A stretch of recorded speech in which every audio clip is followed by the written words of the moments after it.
get it. Giving our kids a big, amazing Christmas morning is so fun. But here's the deal. A magical Christmas morning is not worth a stressed out mom in the future. But you guys, don't worry. We're gonna give you the insider secrets to help you create a big Christmas on a small budget using the same process I use to produce television shows. I'm Ashley. I'm a television producer of probably some of your guilty pleasures and favorite television shows. And I'm a single mom. So whether it's in business or personal life, I know how to make every dollar work, and I'm gonna help you make sure this Christmas is maximized. So let's start where every good production starts, with a final, clear, and non-negotiable budget. Okay, repeat after me. We are not going to take our Christmas list, go shopping, and deal with the repercussions in January. We're smarter than that. If your Christmas shopping feels chaotic, it's probably because you're working with a budget that is flexible. And let me tell you, flexible budgets always break. So what do? Well, we've got to figure out, what is your number? How much do you actually have to spend this Christmas? Or better yet, what can you actually afford to spend this Christmas? How do you figure that out? Well, one of my favorite pastors, Andy Stanley, says the best question you can ask is, what's the wisest decision I can make considering my past, my present, and my future? So when it comes to your Christmas budget, you need to think about those things. In the past, how much have you had to spend? How much have you realistically spent? And did you have to go into credit card debt to do it? Then, what's your present? What's the wisest decision you can make based on how much you actually have today? And I'm telling you, credit cards should not be an option. You guys, credit cards are not for buying things that we can't afford. When we start doing that, we are not taking control of our financial future. We are not creating stability for our families. So I want you to promise me you are not going to use credit cards to buy things you can't afford this holiday season. We are going to come up with a budget that works with our past, our present, and our future. What is the future that we want to create for us and our families? And I bet you it doesn't include mounds of debt. We want to retire in a beautiful place. We want to put our kids through college. We want to have enough money that we have a future that we can get excited about. So let's make wise decisions today that give us the future that we want tomorrow. Okay, so take some time to figure out what your number is. What is your number? Now I want you to remember, this is your number. Everything has to fit into this budget. So if you have $1,000 and 2 kids and you want to spend $300 per kid, that gives you $400 for family, friends, teachers, and Christmas experiences. Now I know that probably sucks. It probably sucks to hear. And trust me, I am the worst when it comes to making emotional decisions with my money during the holidays. But let me tell you what, I've learned that it doesn't serve me, and it certainly doesn't serve the future that I want for myself and my kids. So, what's our budget and how are we going to work within it? Okay, once your budget is locked, you're going to apply the most underused tool used in Christmas budgeting, and that is setting expectations when it comes to your kids. Here's a secret most parents never use. Christmas spending gets easier when your kids understand the plan.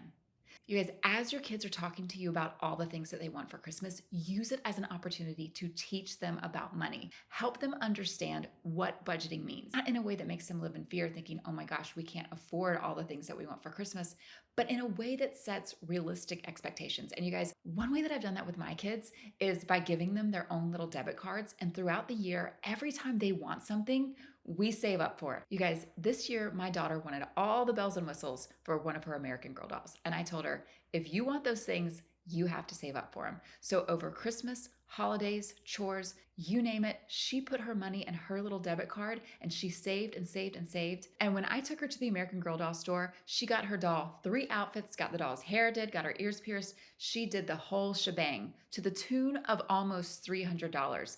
That was $300 that she saved up over the course of the year. And you guys, she's 9. So they are never too young to learn how to set a goal and save for it. So let Christmas be an opportunity to open up that conversation. Sit down with your kids and have them write out a wish list. What are the gifts that they want for Christmas? The good news is, hopefully you have a family that you can divide some of the big ticket items up with, but it's really important that you set the expectation for your kids. This is not a get list. This is a wish list. And we're all going to do the best that we can to give you guys the gifts that you want. But the truth of the matter is, you probably aren't going to get all of them. And that's okay. Set their expectations now so that there's not disappointment later. Okay, so once expectations are set and everybody knows the plan, now it's time for what is going to make or break your holiday budget. And that's tracking your spending. But first, if you're a single mom who wants some extra support on the financial side of life, that's why I created Flourish. Flourish is a judgment-free space where single moms are connected with the resources that they need and the mentors who can help them to make better decisions. Multi-million-dollar entrepreneurs, money managers, people who know better, who are willing to come alongside us and help us to make better decisions so we can give ourselves and our kids the future that we want them to have. Okay, so back to making a magical Christmas budget. Now, in television, when we don't track our budget, things get out of control. The same is going to be true with your Christmas budget. You have to track it. You have to track how much you're spending. Tracking your spending is the difference between staying on budget and drowning in January. And we are not drowning in January. We are making wise decisions today so that we and our kids can have the future that we want. And that includes the near future. And listen, there's a million ways to track your spending. I do it in my Notes app. All you have to do is write your kid's name, how much you spend, and then track how much you're spending and keep a tally of what's being spent so that you know every single day you can pop open your Notes app and see, oh, I've already spent $250 on my daughter, and I know that she would love that wicked lip gloss set, but it's gonna bust the budget and it's not worth it. That's the thing about moms. You guys, I think some of our biggest financial issues come from emotional spending. And as single moms during the holidays, I get it. We want to give our kids everything. We want to make Christmas morning so magical. We want to wipe away any pain that they may feel, any uncomfortable feelings they may have going between households. We want to make Christmas morning magical. But here's the deal. A magical Christmas morning is not worth a stressed out mom in the future. So let's commit that we are not going to make emotional decisions this holiday season. We are going to come up with our budget and we're going to stick to it. Okay, now that you're tracking your budget, let's get down to the brass tacks of what every mom wants to know: how to find the best gifts at the best prices. So the way we're going to find the best deals is acting like a producer. And good producers always negotiate. They never settle on the first number, and we aren't either. And the number one way that we're going to do that is by a little thing called your shopping cart. I'm going to give you a real life practical example. I have been wanting a pair of sunglasses. I don't have the extra money to buy them, but I have gone to the website and I have put them on my shopping cart. Look at the amount of text messages I have gotten from that company in the past month offering me 50% off, 40% off, buy one, get one free. I mean, you guys, use this to your advantage. Today, take your kids' shopping list, go and put all of those items in a shopping cart and see if that company doesn't serve you coupons to ensure that you will actually make the purchase. Another thing you can do is go through your kids' wish list and put everything in an Amazon shopping cart. And you can actually get an alert that tells you when that product has gone on sale. So the good news is that we can find ways to not have to pay full price for the items that we want to buy for our kids, friends, and family. I take my cues from the Proverbs 31 woman. That woman was a boss. And let me tell you, one principle that she put into practice was that she knew the value of things. She considered the land and then she bought it. She knew what it was worth, and whether or not it was a good deal. And we are going to do the same thing. So start now. Get patient and wait for the best deal. Start putting those items in shopping carts and wait to get an offer that you can't refuse and that fits into your budget. Okay, so one of the hardest lessons that you learn in TV is that you constantly have to audit what you're doing. You have to pay attention. What's working? What's not working? And if you can't figure out what's not working and come back stronger episode after episode, you're never going to have a successful television show.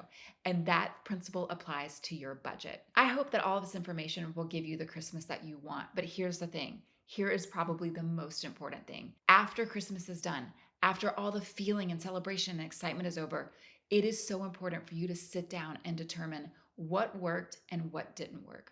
Were you actually able to stick inside your budget? If not, that's okay. Listen, it's a hard thing for anybody to do, but we are always trying to get better and better and better. So take the time to sit down and assess what you could have done better. How much did you actually spend on your kids? And then think forward to next year. I know it's not fun. I know it doesn't come with instant gratification, but if you want to have an amazing Christmas in 2026, start in January. Start a savings account just for Christmas. You know how much you spent this year, so start saving ahead. If you wanted to spend $1,000 but you spent $1,500 this Christmas, start in January. If you want to be able to spend that much next year, then start putting aside $125 each month so you can slowly chip away and give yourself and your kids the Christmas that you want them to have.